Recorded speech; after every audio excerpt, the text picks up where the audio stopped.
اعوذ باللہ من الشیطان الرجیم، بسم اللہ الرحمن الرحیم۔ بچوں، میرا نام ہے لیدر and you are watching the study skills YouTube channel. بچوں، ہم نے 11 کلاس اسلامیات کی کتاب جو ہے وہ شروع کی ہوئی تھی۔ آج ہم پہلے 5 باب جو ہیں وہ میں نے اپلوڈ کر دیے ہیں اپنے چینل پر۔ اگر وہ آپ نے ویڈیوز نہیں دیکھی تو آپ میرا چینل وزٹ کر کے دیکھ سکتے ہیں۔ آج بچوں ہم لوگوں نے جو ہے خلفۂ راشدین، خلافت راشدہ، باب ششم، ہدایت کے سرچشمے اور مشاعر اسلام، اس کا پہلا لیسن ہے ہمارے پاس خلافت راشدہ۔ یہ آج ہم پڑھنے جا رہے ہیں۔ اس کے ہم M C Qs, short question answers اور لانگ کوسچن آنسرز جو ہیں وہ کریں گے، اور انشاءاللہ اس میں آپ کو ساری سمجھ آ جائے گی اس چیپٹر کی۔ تو سب سے پہلے جو ہے ہم اپنے مشق کی جانب بڑھتے ہیں۔ اچھا جی، یہاں پر دیکھیں جی، یہ ہمارے مشق کھل چکی ہے۔ درست جواب کا انتخاب کریں۔ یہاں پر حضرت علی رضی اللہ عنہ نے مقدمہ کس کی عدالت میں پیش کیا؟ قاضی شرعی رضی اللہ عنہ، ٹھیک ہے۔ اس کے بعد حضرت ابوبکر رضی اللہ عنہ نے ڈیش کو قرآن مجید کی تدوین کا حکم دیا، حضرت زید بن ثابت۔ یہ تو ہر کسی کو پتہ ہے کہ قرآن مجید کی تدوین جو ہے وہ حضرت زید بن ثابت نے کی تھی۔ خلافت کی پیش گوئی مذکورہ ہے سورۃ النور میں۔ بچو یہ سورۃ النور، یہ والا آپشن ہے، اس کو ٹک کر لیں۔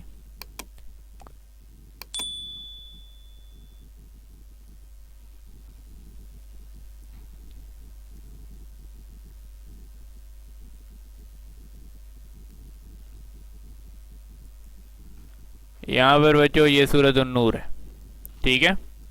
اس کے بعد حدیث کے مطابق قوم کا سردار قوم کے لیے ہوتا ہے خادم، ٹھیک ہے، یہ حدیث ہے۔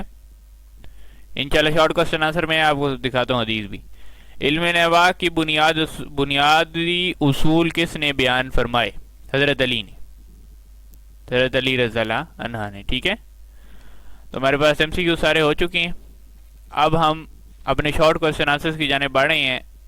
آج یہ ہے کہ آپ کو لکھنا کم پڑے گا کیونکہ سارے شارٹ جو ہیں وہ بک میں سے میں نے کیے ہیں، اور لانگ آپ کو پتہ ہے کہ یہاں پر صرف پیراگراف کی صورت میں ہے، تو میں نے کہا کہ ہیڈنگز وائز جو ہے نا لانگ لکھیں تو وہ بہتر ہوتا ہے، اس میں تمام ہیڈنگز جو ہیں وہ کور ہو جاتی ہیں۔ تو ہم وہی کرنے جا رہے ہیں۔ تو سب سے پہلے ہے شارٹ ہے، خلافت راشدہ سے کیا مراد ہے؟ اس کے لیے آپ پیج نمبر 1 پہ چلے جائیں، اور اس کا یہ خلافت راشدہ کا مفہوم یہ لکھا ہوا ہے۔ خلافت راشدہ سے لے کر یہاں سے خلافت راشدہ کے لغوی معنی جانشینی کے ہیں، اور راشدہ کا معنی ہے ہدایت یافتہ، ٹھیک ہے۔ خلافت راشدہ سے مراد ایسا نظام حکومت جو نبی کریم صلی اللہ علیہ وآلہ وسلم کی پیروی پر مبنی ہو۔ خلافت راشدہ کو خلافت اعلی منہاج نبوتہ بھی کہا جاتا ہے، ٹھیک ہے۔ منہاج النبوتہ مطلب نبوت کے ختم ہونے کے بعد، مطلب آپ صلی اللہ علیہ وسلم کے وصال کے بعد جو ہدایت یافتہ لوگ تھے جنہوں نے اسلام قبول کیا، آپ جانتے ہیں، تو ان کی جو خلافت ہے، ان کی جانشینی آپ صلی اللہ علیہ وسلم کے بعد وہ سردار بنے، ان کی جانشینی کو ہم کیا کہتے ہیں؟ خلافت راشدہ کہتے ہیں، ٹھیک ہے۔ جیسا کہ آپ کو پتہ ہے کہ سب سے پہلے کون ہے؟ حضرت ابوبکر، اس کے بعد حضرت عمر ہیں، پھر حضرت عثمان رضی اللہ عنہ، پھر حضرت علی رضی اللہ عنہ۔ تو اس طرح اس کے بعد ہم دوبارہ اپنے کوشچن کی جانب بڑھتے ہیں۔ خلافت کے بارے میں ایک آیت مبارکہ کا ترجمہ، وہی صفحہ ہے، سیم صفحہ، اب اس پیج پر آ جائیں،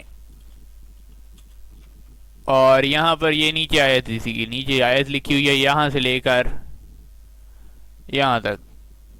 اس کو میں پڑھ کے آپ کو ایک بار سمجھا دیتا ہوں۔ اللہ تعالیٰ نے تم میں سے ان لوگوں سے وعدہ فرمایا جو ایمان لائے اور جنہوں نے نیک اعمال کیے کہ وہ بالضرور انہیں زمین میں خلافت عطا فرمائے گا، جس طرح اس نے ان لوگوں کو خلافت عطا فرمائی جو ان سے پہلے تھے، اور ان کے لیے ان کے اس دین کو ضرور غالب کرے گا جو اس نے ان کے لیے پسند کیا، اور اس کے خوف کی کیفیت کو ضرور امن سے بدل دے گا۔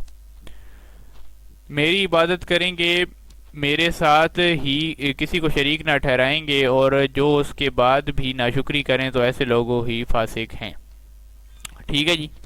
اللہ تعالیٰ نے آپ سے وعدہ فرمایا ہے کہ جس طرح آپ ایمان لائے اس کے دین پر، تو وہ بھی آپ کو خلافت عطا فرمائے گا، دین میں سربلندی، کیونکہ ظاہری بات ہے اللہ تعالیٰ کے دین نے سربلندی حاصل کرنی ہے تو آپ لوگوں کو سربلندی بھی دیں گے۔ اس کے علاوہ اللہ تعالیٰ نے یہاں پہ ایک اور چیز یہ فرمائی ہے کہ آپ کے لیے جو دین پسند کیا گیا ہے وہی آپ پہ غالب آئے گا، ٹھیک ہے؟ جیسا کہ اسلام، آپ ایک حدیث بھی ہے کہ ہم نے آپ کے لیے دین اسلام کو پسند کیا، ٹھیک ہے؟ ایک آیت کا ترجمہ تھا یہ۔ تو اسی طرح جو دین آپ کے لیے پسند کیا گیا ہے وہ غالب آئے گا۔ اور خوف کی کیفیت، پہلے مسلمان ڈرا کرتے تھے، جو اسلام قبول کرتا تھا، اگر اسلام کے ابتدائی دن دیکھے جائیں تو جو بھی صحابی جو تھا وہ اسلام قبول کرتا تھا تو وہ ڈر میں رہتا تھا کہ کسی کو پتہ چل گیا، وہ چھپاتے تھے کہ میں نے اسلام قبول کر لیا یا نہیں کیا، ٹھیک ہے؟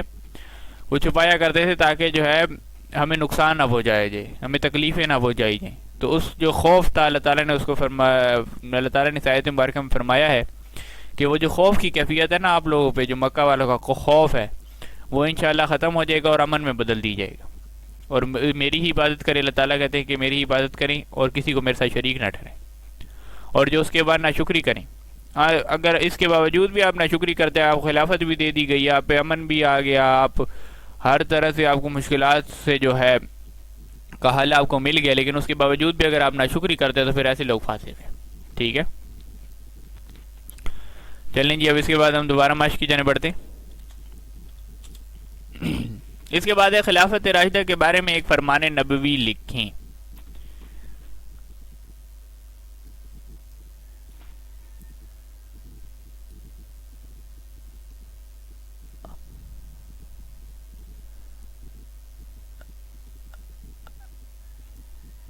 اچھا، یہ یہاں پر موجود ہے کہ یہ تم پر میری سنت اور ہدایت یافتہ خلفائے راشدین کے طریقے کی پیروی لازم ہے، اس کو مضبوطی سے تھام کر رکھنا۔ یہ حدیث ہے بیٹا سنن ابو داؤد کی، ٹھیک ہے جی؟ تم پر میری سنت اور ہدایت یافتہ مطلب وہ لوگ جن کو آپ صلی اللہ علیہ وسلم کی سائے میں رہے، آپ صلی اللہ علیہ وسلم سے تعلیمات حاصل کیں، اسلام قبول کیا، آپ صلی اللہ علیہ وسلم سے تعلیمات حاصل کیں، وہ ہدایت یافتہ خلفائے راشدین میں آپ کو پہلے اس سوال میں سمجھا چکا ہوں کہ طریقے کی پیروی لازم ہے، اس کو مضبوطی سے تھام کر رکھنا، ٹھیک ہے؟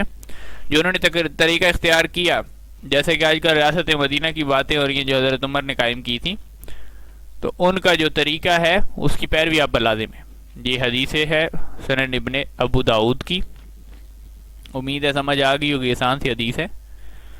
اس کے بعد یہ ہم دوبارہ اگلے سوال کی جانب بڑھتے ہیں۔ اس کے بعد بیٹا چوتھا سوال ہے، خلافت راشدہ میں عدل و انصاف کا ایک واقعہ ذکر کریں۔ اس میں حضرت علی کا واقعہ ہے، زرہ والا، جو زرہ گم ہو گئی تھی۔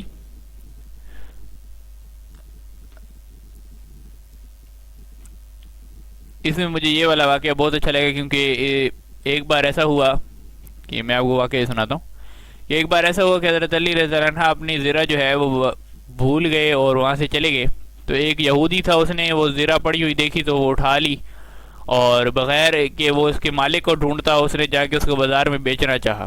حضرت علی کو جب اس بات خیال ہے کہ میرے پاس میری زرہ موجود نہیں ہے، حضرت علی رضی اللہ عنہ جو ہے وہ پیچھے مڑے اور جا کر دیکھا تو بازار میں جو ہے یہ حضرت علی کی یہ یہودی جو ہے وہ زرہ جو ہے وہ بیچ رہا ہے، بازار میں، کوفہ کے بازار میں بیچ رہا ہے۔ تو حضرت علی نے اس کو پکڑ لیا اور اپنا مقدمہ جو ہے قاضی شرعی کے پاس مقدمہ کروایا گیا، اور ثبوت ناکافی سے ثبوت یہ تھے کہ حضرت علی نے اپنے بیٹے امام حسن رضی اللہ عنہ اور ایک اپنے غلام خادم کو جو ہے پیش کیا، جبکہ قاضی نے کہہ دیا کہ غلام اور جو بیٹے کی جو ہے نا گواہی وہ کافی نہیں ہے، کیونکہ ان پر آپ کا روب ہے، ٹھیک ہے؟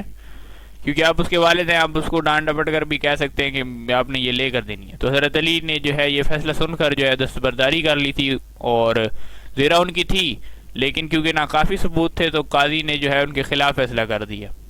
اب دیکھیں خلافت حضرت علی سے، اور اتنے بڑے صحابی ہیں اور اتنی فتوحات اور جنگیں جتوائی ہمیں، لیکن اس کے باوجود بھی اسلام بیٹا یہ نہیں دیکھتا کہ آپ کا عہدہ کیا ہے، اسلام یہ دیکھتا ہے کہ حق بات کیا ہے، کسی کے ساتھ ناانصافی نہیں کرتا، چاہے آپ جتنے مرضی بڑے عہدے پر ہوں۔ تو اس ٹائم حضرت علی نے پھر جو تھے وہ دستبردار ہو گئے، اور اس عمل سے حضرت علی کے اس عمل سے جو تھا وہ یہودی مسلمان ہو گیا، ٹھیک ہے، تو یہ ایک بہت بڑی بات تھی. مطلب حضرت علی نے زرا تو دے دی، لیکن اس کے اسلام قبول کرنے کا جو ثواب تھا حضرت علی کو وہ ملا. ہمیشہ انہوں نے جنت کے ہی سودے کیے ہیں. تو چلیں اب آگے چلتے ہیں. اس کے بعد لاسٹ بیٹا سوال ہے، خلافت راشدہ میں خلیفہ کے احتساب کا واقعہ ذکر کریں. خلیفہ کا احتساب، اس میں حضرت عمر کی چادر والا واقعہ ہے. ٹھیک ہے، ان کی خلافت کے دوران، کیونکہ آپ کو پتہ ہے کہ حضرت عمر کی خلافت میں کوئی بھی کسی بھی وقت الزام لگا سکتا تھا. اس کی میں ریڈنگ کی ہے، بہت آسان ہے یہ ریڈنگ. اچھا یہاں پر یہ دیکھیں، ایک بار کیا ہوا کہ حضرت سلمان فارسی نے بیت المال سے نا، حضرت عمر کے دور میں بیت المال سے جو تھا وہ چادریں تقسیم کی گئی مختلف لوگوں میں. ٹھیک ہے، لوگوں میں تقسیم کی گئی چادریں. تو ایک بار حضرت سلمان، کیونکہ حضرت عمر کا قد تیری بات ہے بہت لمبے تھے وہ، اور چاقو چوبد اور بہت لمبے ہوا کرتے تھے، تو ایک چادر سے جو تھے نا وہ ڈھک نہیں سکتے تھے. تو حضرت عمر، حضرت سلمان فارسی رضی اللہ عنہ تھے، وہ انہوں نے حضرت عمر سے مباحثہ کیا اور کھڑے ہو گئے، اور ان سے انہوں نے یہ کہا کہ اچھا 2 منٹ میں آپ کو بتا دوں کہ ایک چادر آئی ہے، آپ نے 2 چادریں کیسے لے لی؟ کہ ہم سب کے حصے میں تو ایک چادر آئی ہے، آپ نے 2 چادریں کیوں لی ہیں؟ کیونکہ ایک چادر، میں نے بتایا تھا کہ ایک چادر سے وہ کور نہیں ہوتے تھے، وہ 2 چادریں جو ہے سی کر آپس میں ایک دوسرے کے ساتھ وہ ڈالی کرتے تھے. ٹھیک ہے، تو عمر نے اس وقت اپنے بیٹے عبداللہ بن عمر رضی اللہ عنہ کی شہادت پیش کی کہ دوسری چادر انہوں نے آپ رضی اللہ عنہ کو دی ہے. دیکھیں، اب یہ کوئی عام بادشاہ ہوتا، کوئی عام خلیفہ، کوئی عام بادشاہ ہوتا تو اس نے مباحثہ کرنے والے کوئی جوتے لگانا شروع کر دینے تھے. لیکن حضرت عمر کا صبر تھا، کھڑے ہوئے، انہوں نے کہا کہ دوسری چادر جو ہے اپنے بیٹے کو بلایا اور کہا کہ دوسری چادر اس نے مجھے دی ہے، اس سے پوچھ لیں، کیونکہ جب سب کو ایک ایک چادر ملی ہے اس کو بھی تو ملی ہے. اس نے پھر مجھے ایک دوسری چادر جو ہے اس نے مجھے دے دی کہ آپ جو ہے 2 چادروں کو سی کر جو ہے ڈالیں. ٹھیک ہے، تو دوسری چادر جو ہے حضرت عمر کو ان کے بیٹے نے دی تھی. تو اسی ٹائم انہوں نے مباحثے کو جو تھا، اسی ٹائم میں ان پر الزام لگا اور اسی ٹائم میں انہوں نے اپنی شہادت پیش کر کے اس الزام سے بری ہوئے. ٹھیک ہے، نہیں تو کوئی عام بادشاہ تو کہتا میں نے چادریں بانٹی، مرضی میری، میں 4 لوں 5 لوں، لیکن نہیں، حضرت عمر نے کہا سب کے لیے جو ہے جو دین ہے برابر ہے. ٹھیک ہے جی. اچھا یہ تھے ہمارے شارٹ کوسچن آنسرز. اب بچوں جتنے بھی لانگ کوسچن آنسر ہیں ان کی علیحدہ PDF ہے، وہ بنائی ہے، اس کو دیکھ کے لکھنا ہے. تو چلیے PDF کھول لیتے ہیں پھر. اچھا بچوں اب ہم نے جو ہے وہ ورڈ شیٹ کھول لی ہے. تو خلافت راشدہ کے حسن انتظام اور عدل اجتماعی کے بارے میں آپ کیا جانتے ہیں؟ یہ تقریباً میں نے آپ کو چیزیں جو ہیں پچھلے ایک شارٹ میں سمجھائی ہیں. تو انشاءاللہ اس میں تمام لفظ جو ہیں وہ بہت ہی آسان لکھے ہوئے ہیں، اس میں کوئی اتنا مسئلہ نہیں ہوگا. وہ ایسے ایسے میں نیچے کر رہا ہوں، آپ اس کو جو ہے وہ دیکھ کر جو ہے وہ لکھ لیں. ٹھیک ہے، اس کے علاوہ کچھ لوگ جو ہیں ہمیں میسج کر کے جو ہے انہوں نے لی بھی ہیں PDF ہم سے. اگر آپ PDF بھی لینا چاہتے ہیں تو وہ بھی آپ لے سکتے ہیں. یہ والی جو میں دکھا رہا ہوں آپ کو ہم واٹس ایپ کر دیں گے. ٹھیک ہے، واٹس ایپ نمبر ہماری کچھ پچھلی ویڈیوز میں موجود ہے، وہاں سے جا کر دیکھ سکتے ہیں. اچھا اس کے بعد ہمارے پاس دوسرا لانگ شروع ہوتا ہے، خلافت راشدہ کے دور میں رفع عامہ کے بارے میں آپ کیا جاتے ہیں؟ اچھا رفع عامہ کیا ہے؟ رفع عامہ بیٹا ہے وہ کام ہے جو آپ فلاح و بہبود کے لیے، عوام کی فلاح و بہبود کے لیے کرتے ہیں. ٹھیک ہے، جیسے کنواں خرید کر آپ عوام میں دے دیں، یہ کنواں جو ہے پانی سب اس میں سے بھر سکتے ہیں، جیسے حضرت عثمان نے کیا تھا.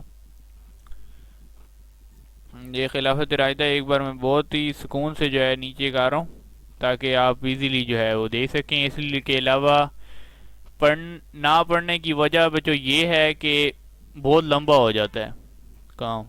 ٹھیک ہے، ایک تو ویڈیو بہت لمبی ہو جاتی ہے، پھر عوام جو ہے وہ دیکھنا پسند نہیں کرتی. بھئی یہ جو ہے نا 30-40 منٹ کی ویڈیو ہے، اب کون بندہ دیکھے؟ ظاہری بات ہے پھر آپ نے اور سبجیکٹس بھی پڑھنے ہوتے ہیں، تو اس حوالے سے جو ہے اس ویڈیو کو جتنا شارٹ کر سکتا ہوں میں اتنا شارٹ جو ہے وہ کر رہا ہوں. ہر چیز جو ہے اس میں لکھی ہوئی ہے. اس کے بعد یہ پی ڈی ایف جو ہے آپ ہم سے جو ہے واٹس ایپ کے ذریعے آپ لے سکتے ہیں۔ خلفۂ راشدہ کے ادوار کی عملی ترقی اور انتظامی خدمات کا جائزہ لیں۔ یہ دیکھیں ہر چیز یہاں پر موجود ہے، ایسا ایسا اوپر کر رہا ہوں تاکہ ایزیلی جو ہے وہ لکھ لیں۔ طریقہ میں نے پہلے بتایا ہوا ہے پچھلی ویڈیوز میں، جو لگاتار میری ویڈیوز دیکھ رہے ہیں ان کو پتہ ہے۔ جو آج پہلی دفعہ آئے ہیں ان سے گزارش ہے کہ وہ سبسکرائب بھی کریں میرے چینل کو، اور اس کے بعد یہاں پر پوز کریں اور لکھیں آرام سے بیٹھ کر، رف کاپی لیں، پین لیں، لکھنا شروع کر دیں۔ بھئی یہی ایک طریقہ ہے، یا اس کے علاوہ آپ مجھ سے پی ڈی ایف لے لیں، میرا واٹس ایپ نمبر پچھلی ویڈیوز میں موجود ہے۔ ٹھیک ہے بچوں، تو تقریباً وہی چیزیں ہیں تمام۔ اگر کسی چیز کی سمجھ نہیں آتی کمنٹ باکس میں آپ مجھ سے پوچھ سکتے ہیں، جواب دینے کی کوشش کرتا ہوں۔ ٹھیک ہے بچوں، تو یہ تھا اس ویڈیو میں۔ امید ہے آپ کو یہ ویڈیو اچھی لگی ہوگی، اور اس دفعہ شارٹ ویڈیوز بنائی ہیں تو انشاءاللہ پسند آئے گی آپ لوگوں کو، زیادہ لانگ نہیں کی، اور آپ ایزیلی ان چیزوں کو لکھ لیں۔ بہت شکریہ، تھینک یو ویری مچ، اللہ حافظ۔